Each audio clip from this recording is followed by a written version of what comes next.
5 JRPG series I can't believe are still going. Remember to hit that subscribe button and like if you enjoyed the video. Let's get started.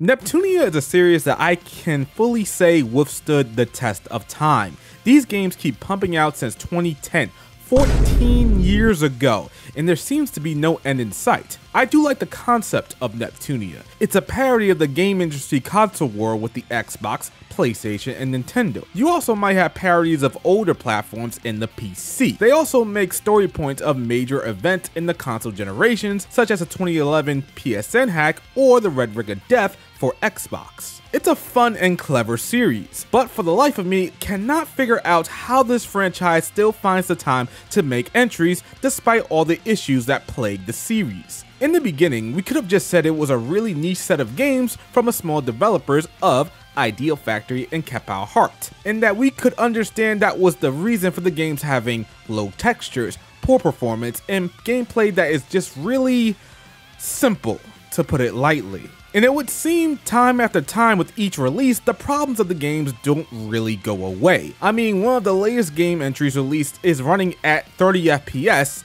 on a PlayStation 5. A game running at 30 FPS, and you look like this. No crazy graphical effects, no ray tracing, no heavy shadowing. But okay, I don't play these games anymore myself, and I'm guessing the fans that do probably don't care about the graphical limitations and are here just for the characters and fun. But the games have a tendency to reuse assets from game to game, from graphical objects to character artwork to enemy design. But one of the major issues I see with Neptunia games is that there are a lot of entries, but the mainline entries are very few. There hasn't been a new mainline game since 2016. Most of the games are remakes, remasters, reimaginings, and spin-offs. I hear that the spin-offs are fun, and I even played Four Goddesses Online and thought it was a pretty good action game if they kept up that pace. I just question, what's the budget for these games and how are they hitting those sales numbers? It's very rare that the games put out information that tells that the game has reached sales milestones, but it would seem that the fan base is dedicated and will keep playing these games no matter how little they improve. Listen, I love the Trails series. My venture started years ago and I've been keeping up with it ever since. I'll admit there was a point where I was getting rather tired of the series after Cold Steel 4 and questioned if I even wanted to play the next game, Trails to Reverie. I was really thinking, is this where I put the series down and just let it go? Like how I did for Bleach after Aizen was finally defeated, or Naruto after Shippuden was finally done, or One Piece after... Actually, I'm never stopping One Piece. That shit is peak!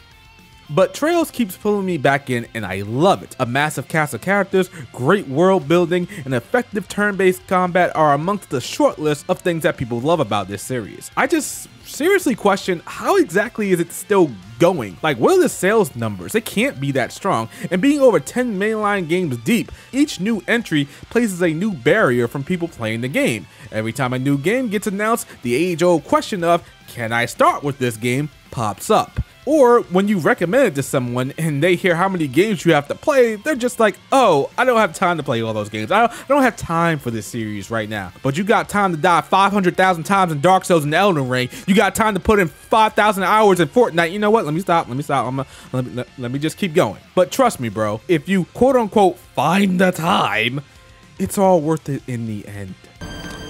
Is it worth it? Oh yeah, it's worth it. If you're strong enough. I got no words for this one. I don't know how Star Ocean is still alive and well. Its latest entry being a remake of arguably its best game in the series, releasing in 2023 in a complete shock and awe with Star Ocean The Divine Force in 2022. And I don't care what anyone says, Divine Force was a damn good game. Okay, sure, it's not perfect, and it screams it didn't have the best budget in the world, and the character models look a little off, but that's not the point. It has a good story and some good action combat. Even though the lock-on system was a little bit wonky and if there was too many enemies on screen, the game would chug a bit. But again, that's not the point. Point is, despite its flaws, Divine Force is a good game.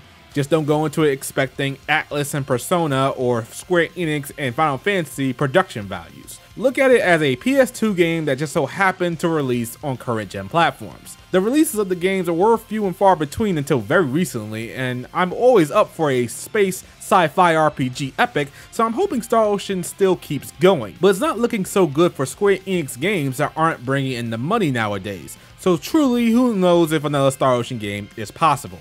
And they tried to keep the series afloat with a mobile gacha game, but that already closed down. Listen, I absolutely love Disgaea. It's a series that I can't get enough of, but let's face it, Disgaea's glory days are long behind it. Disgaea 1 through 5 is when the series was at its best, peaking in my opinion with Disgaea 5. Disgaea 5 added new features that would end up being series staples, a large cast of characters and classes, post-game content that was very meaningful, and unfortunately it was the last of the series' mainline entries in 2D. Ever since, it's kind of been up in the air if a new Disgaea game would be released. There's a large release gap between Disgaea 5 and 6, with Disgaea 6 moving the series going forth to the realm of 3D, and many hardcore fans, including myself, were not very welcoming to this change. Admittedly, we nearly lost the heart and soul of Disgaea going to 3D.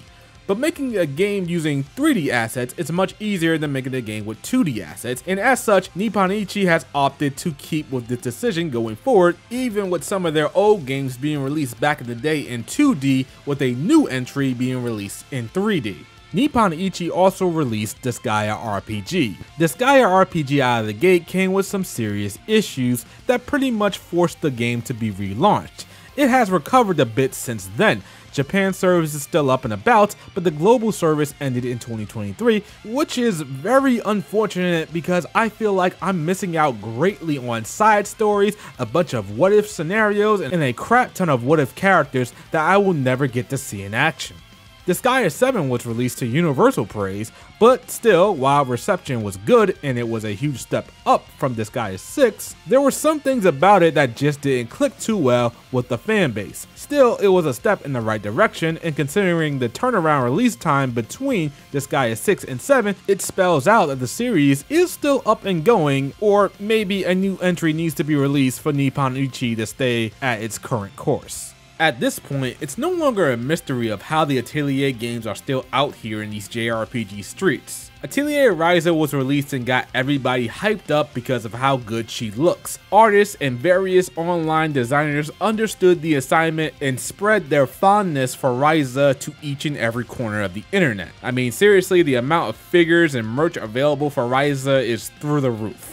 Make no mistake, Ryza was a happy accident and pushed the series to newfound heights of attention. But in a world before Ryza was released, these Atelier games were coming out year after year after year. I remember my friend circle making the joke that the Atelier games come out as often and frequently every year like a Call of Duty game. I always considered Atelier a niche within a niche. Casual players didn't know about the games, normal RPG players may have seen or heard about it through the grapevine, and the only most informed or hardcore RPG players actually played the games. Which leads me to the question that I've probably asked a lot in this video by now. How, before Atelier Ryza, was this series still going? Maybe the Atelier games never needed strong sales to stay afloat. These are fairly low budget games that don't require much to create, and maybe making a new one each year netted Gust a profit, or maybe just Gust enjoyed making these games.